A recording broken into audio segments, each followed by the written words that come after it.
Then we'll go to tribes.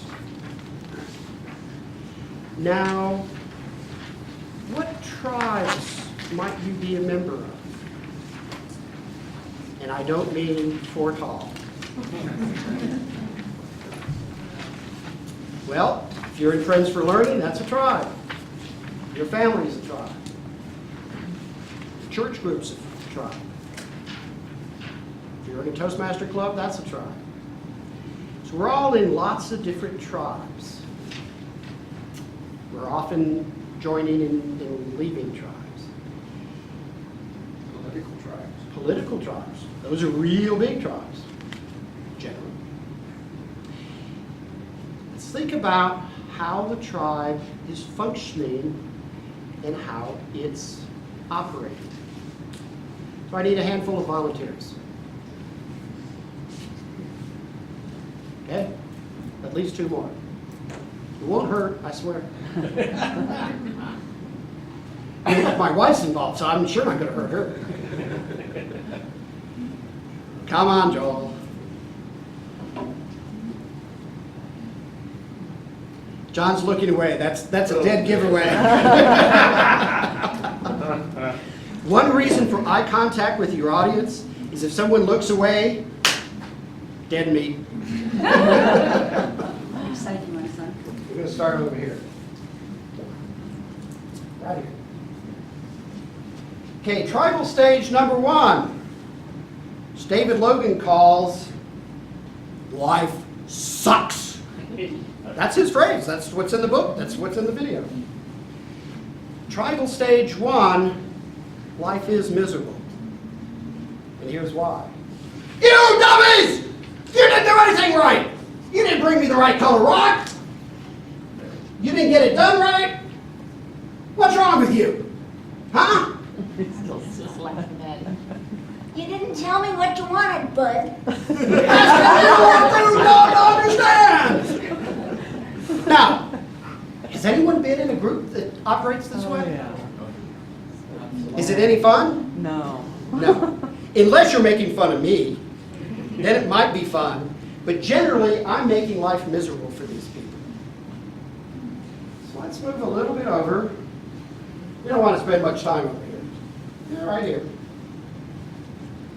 Stage 2. My life sucks. One word difference. It's because I notice that there are some people in the group that get treated decently by the boss man, but I'm not one of them. Thank you so much for doing a good job. Thank you. You gotta go with what you gotta go with. And you bums, what's wrong with you? Huh? Did the best we could. That ain't good enough. What are you laughing about? Huh? I work at the INL, I'm a boss, and I know everything. That's right. Laugh along with you. Laugh along with me. So this is a little better than stage 1, especially if you're her. Yeah, that's right.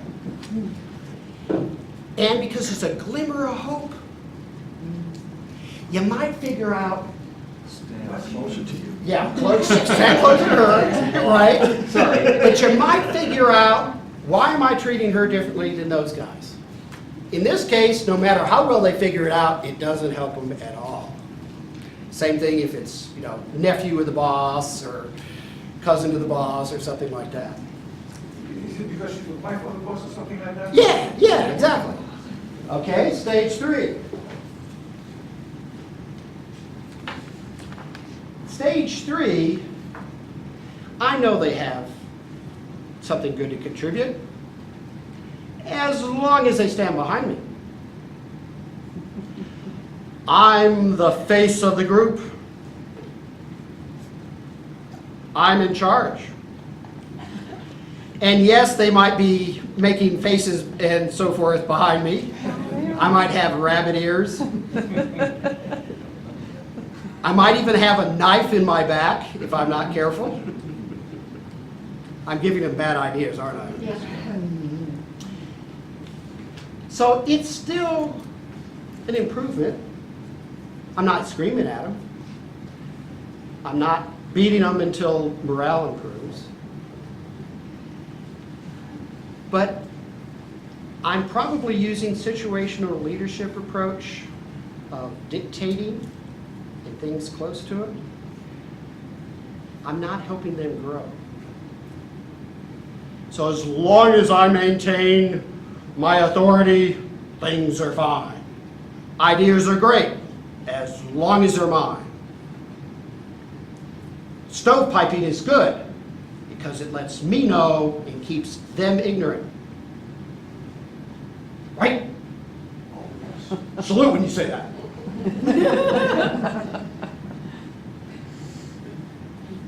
This is the typical U.S. industrial approach. Stage 4.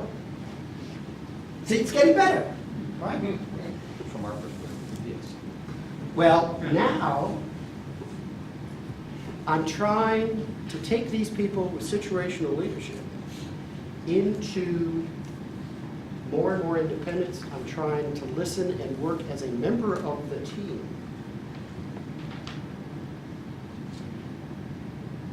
So what's your ideas on this? I have some good ideas. They are blah, blah, blah. Okay. You think you might have some good ideas? You know, I really liked his idea, and if we take that idea and put it with my idea, look what we have. Sounds good. Why don't you and John go make that happen? Okay. Do you like that? Absolutely. One of the things you try to do in stage 4 is you start to develop these people far more, and it's not a threat if they're talking to each other. Now, if you're in an organization and control of information is very stovepiped, it's because the person who's running the show is scared. But if that person is confident in his team, trusts his people, and they're sharing information every which way, and will even let them meet without you, that's a sign of trust. Because I know these are good people, they're going to do the right thing. Yeah, they might make some mistakes, some, but so will I. So this is a stage 14. Now, of 1, 2, 3, 4, how much, which one would you prefer? 4. 4. Everybody would agree with that? Faith is up. Well, unless you're the boss, which means maybe like. No, they should agree with that also. What if Randy is in this team? The Randy type. I'm not sure I'm going to go there. Oh, I know what you're talking about. At first, no, never mind. You do the best you can. Persuasion. Persuasion. Now there's a stage 5. Now stage 4, we're still a group, and to some degree we're competing against some other group someplace else. Stage 5, we're so far ahead of the competition, we're not even paying attention to it. We'll share our ideas to anyone, anywhere. We're world class. We'll share our secrets to anybody. Because we want everyone to come along with us and to get those benefits. So it's even better than stage 4. So go out and mingle with their other groups here and go share your ideas and spread the word. That was an encouragement. Yes. Spread your word. Go out, mingle, talk. When I was in college, I was in a group that ran blood drives in concert with the Red Cross. And for years and years and years, the Red Cross would tell us that we collected, as a fraction of the student population, more blood than any school east of the Mississippi. We were creative. We'd give our ideas away to anybody. We didn't worry about any other group. We had a blast. We were in stage 5. We didn't worry about anybody else other than to give ideas away, to be creative, to try things. We tried the oddest things. We made a paper mache blood drop once and took turns wearing it and wander in and out of classrooms, totally disrupting the lecture. Well, since professors couldn't see our face, we were safe. You could not go on that campus without knowing there was a blood drive going on. We saturated it. We had an army of volunteers. And the vast majority of them joined because only 20% of the student body was women, the rest of us were male, and this was a way to meet girls. Now, the real reason most of us joined was because it was fun. Yeah, we were collecting stuff. We had a blast. And we rotated who was doing what job each time. We'd bring in new freshmen every year. And we had a hierarchy, but it didn't really matter. We'd have parties to make decisions.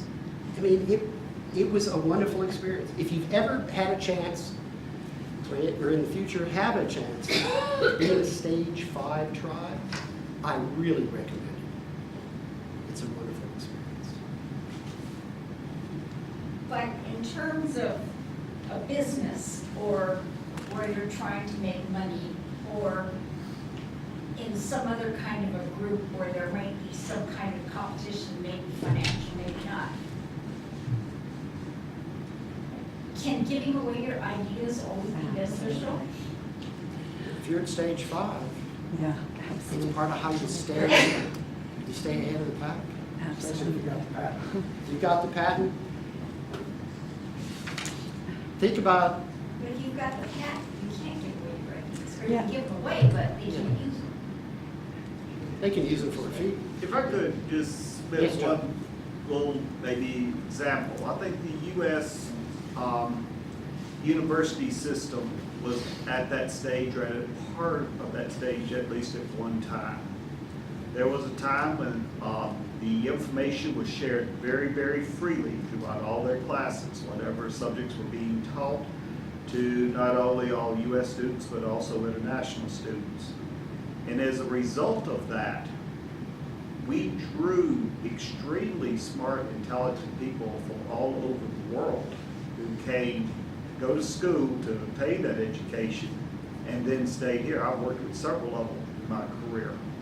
So it's been beneficial where this absolute open exchange of information was that actually very beneficial to the country as a whole, because they gained the experience and talents of those people. There are organizations that thrive on creativity. And one of them is, or at least it used to be, Disney. People would really want to work. And I'm not talking about the poor guys that are walking around in 100-degree temperature wearing costumes. I mean the folks that get to make movies and so forth. People itch to do that. They want to do that. They know they're going to have a blast and that they're going to be part of something magical. Magic Kingdom.